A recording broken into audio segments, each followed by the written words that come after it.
Dan kalau minta sama Allah, berdoa sama Allah Subhanahu wa taala, jangan pernah berputus asa, jangan berhenti.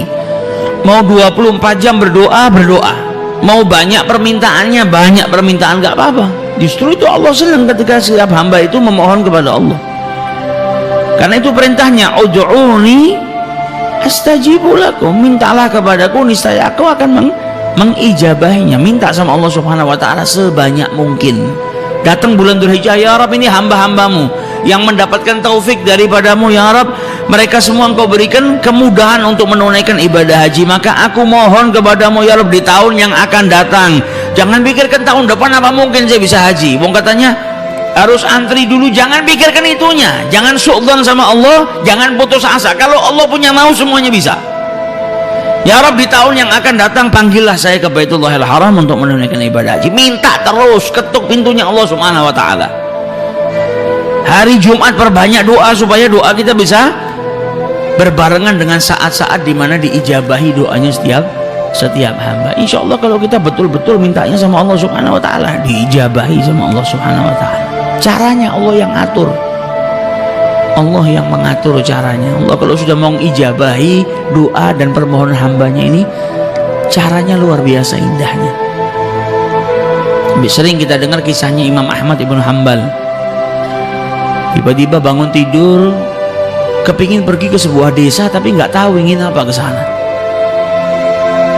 Ingin pergi ke tempat sebuah kota atau sebuah desa tapi dia nggak tahu alasannya kepingin pergi itu untuk apa. Hanya hatinya saja ingin. Sampai akhirnya beliau berangkat pergi ke desa tersebut. Karena nggak ada tujuan sampai di desa tersebut, dia bingung mau apa. Akhirnya beliau sholat di masjid.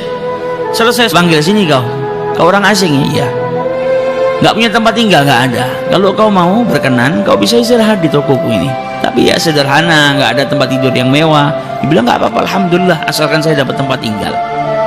Kemudian Imam Ahmad ibn Hanbal ngelihat orang itu sedang mengadon rotinya, sedang bikin roti sambil beristighfar kepada Allah, membaca zikir kepada Allah Subhanahu wa taala. Kata Imam Ahmad ibn Hanbal, ajib, ini orang bikin roti sama baca-baca, sama berzikir.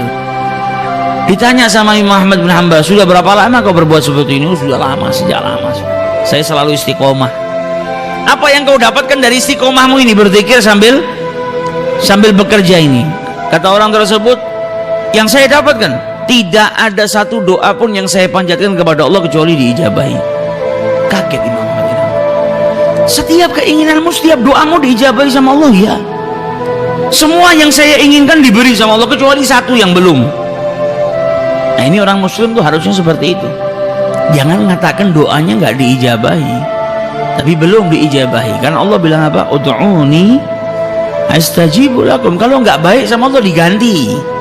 Jadi bukan nggak diijabahi, tapi diganti sama Allah Subhanahu wa taala dengan yang lebih baik. Maka Imam Ahmad bin Hanbal bertanya, apa yang belum diijabahi sama Allah Subhanahu wa taala? Apa doa yang kau panjatkan yang belum diberi sama Allah? Dia bilang apa? Saya ini sangat cinta kepada Imam Ahmad ibn Hanbal. Saya kepingin ketemu.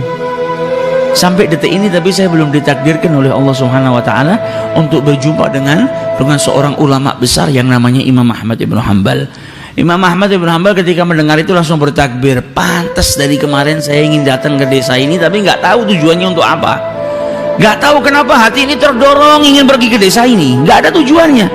Ternyata hati saya digerakkan oleh Allah hanya karena Allah mau mengijabahi doanya pembuat roti ini. Ini yang berdoa sama Allah dikasih keistimewaan apa? Gak perlu dia pergi jauh-jauh ke kotanya Ahmad ibn Hanbal.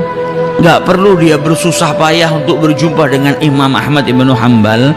Kalau sudah doa seseorang diijabahi sama Allah, Allah punya cara yang istimewa. Imam Ahmad ibn Hanbalnya dikirim ke togonya, ketemu nggak pakai susah.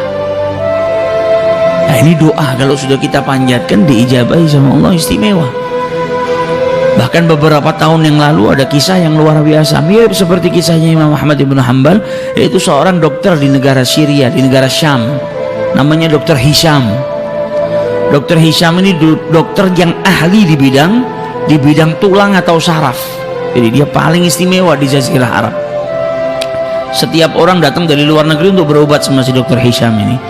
Sampai pada suatu saat Dr. Hisham ini mendapatkan undangan seminar tentang ilmu yang dia dalami.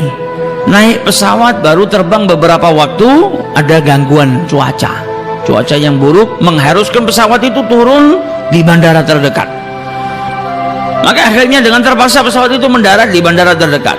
Dia tanya sama yang jaga bandara, ini kapan kira-kira pesawat ini bisa diterbangkan lagi? Mungkin bisa makan waktu 9-10 jam, bisa sampai 12 jam karena cuaca buruk, dan ini bukan bandara komersil yang di situ banyak pesawat mundar-mandir.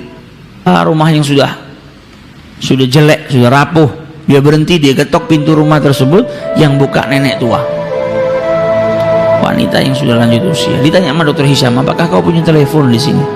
Saya ingin mengabari tempat saya yang saya tuju itu karena saya saat ini tidak bisa melanjutkan perjalanan. Kata nenek tadi, saya nggak punya telepon, saya ini orang miskin, nggak punya apa-apa. Saya hanya punya teh dan sedikit makanan, kalau kau mau silakan masuk. Saya berikan teh dan sedikit makanan untuk menghangatkan dirimu. Maka masuk Dr. Hisham, duduk, minum teh, dikasih makanan. Nenek tadi kembali ke kursinya. Kemudian di kursinya dia berzikir kepada Allah, berdoa kepada Allah Subhanahu wa ta'ala. Dilihat sama Dr. Hisham, luar biasa ini nenek. Di malam hari dia duduk, dia berdoa kepada Allah. Tanpa Dr. Hisham sadari, ternyata di sebelah nenek tadi ada anak kecil yang terbujur kaku. Ditanya sama Dr. Hisham, ini anak sebelah kau ini siapa? Ini cucuku. Mana orang tuanya? Orang tuanya sudah meninggal, bapak ibunya mati sudah, yatim piatu. Ini anak saya yang rawat dari kecil. Ditanya sama Dr. Hisham, kenapa anak ini dari tadi saya lihat gak bergerak? Maka dijawab oleh nenek tadi, ya anak saya punya kelainan, ada penyakit di tulangnya atau di sarafnya yang menjadikan sekujur tubuhnya nggak bisa bergerak. Dan kata orang-orang di sini nggak ada yang bisa menyembuhkan penyakit anak saya kecuali dokter terkenal namanya Dr. Hisham, ada di negara Syam. Tapi apalah daya, saya orang miskin, nggak punya apa-apa. Untuk pergi ke kota yang dekat saja saya nggak mampu, apalagi naik pesawat ke negara lain ngobatkan cucu saya nggak mampu. Tapi saya punya Allah. Kalau Allah sudah punya mau, nggak ada yang nggak bisa. Makanya saya terus mohon kepada Allah Subhanahu wa ta'ala. Maka Dr. Hisham mendengar ucapan nenek tadi, badannya gemetar. Ya Allah, ternyata pesawat gak bisa melanjutkan perjalanan, turun di bandara darurat. Saya naik mobil pun gak bisa melanjutkan perjalanan, diberhentikan sama Allah di rumah nenek tua ini. Ternyata semua kejadian ini hanya untuk mengabulkan doa nenek tua ini yang tidak pernah berputus asa memohon kepada Allah Subhanahu wa ta'ala. Jadi semua yang saya lakukan ini ternyata hanya cara Allah untuk mengabulkan doa si nenek tadi. Nah ini istimewanya orang kalau sudah doa, gak perlu mikirkan caranya kita orang. Ini nenek gak perlu ngumpulkan duit, gak perlu terbang bawa cucunya susah payah, gak perlu mengikut antri dapat nomor sekian supaya mengobatkan cucunya. Dokter Hishamnya dikirimkan oleh Allah Subhanahu wa ta'ala ke rumahnya. Maka dari itu jangan putus asa. Kalau kepingin berangkat haji, jangan matematika. Dari mana uangnya? Dari mana uangnya? Minta sama yang punya dunia dan seisinya. Kalau Allah sudah mau menakdirkan kita, ngundang kita, nggak ada yang mustahil. Akan dikirimkan rezeki oleh Allah Subhanahu wa ta'ala ke rumah kita, dan kita pun bisa berangkat menunaikan ibadah haji.